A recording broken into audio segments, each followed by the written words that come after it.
አሜሪካ በሱዳን ጦርነት ተፋላሚዎች ላይ መጠነ ሰፊ ማዕቀብ ለመጣል እያቀደች መሆኑ ተሰምቷል።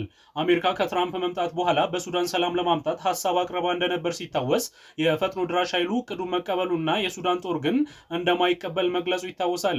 ትራምፕ የሰላም ስምምነቱ እንዳይሳካ በሚያደርጉት አካላት ላይ ሰፊ ማዕቀብ ለመጣል ማቀዳቸው ተዘግቧል። አሜሪካ እስካሁን ባለው በተዋጊ ቡድኖች መሪዎችና መቀመጫቸውን የተባበሩት አረብ ኤምሬት ባደረጉት ተቋማት ላይ ማዕቀብ መጣሏ የሚታወስ ነው። አሜሪካ በተጨማሪ ከሱዳን ጦር ጋር ግንኙነት አለው ተብሎ የሚዘገበውን የሙስሊም ወንድማማቾች ቡድን በአሸባሪነት ለመፈረጅም እንቅስቃሴ ጀምራለች። አሜሪካ ሁለቱ አካላት ወደ ሰላም እንዲመጡ ተጨማሪ ግለሰቦችን፣ የፋይናንስ ተቋማትን፣ የጦር መሳሪያ አቅራቢዎች ላይ ማዕቀብ ልትጥል አቅዳለች።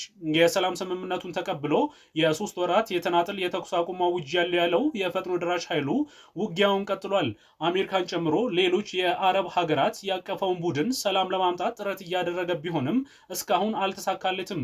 ተመድ በተዋጊዎች ላይ የጦር መሳሪያ ማዕቀብ ቢጥልም ተዋጊዎች ከውጭ ኃይሎች በሚያገኙት መሳሪያ መዋጋታቸውን ቀጥሏል።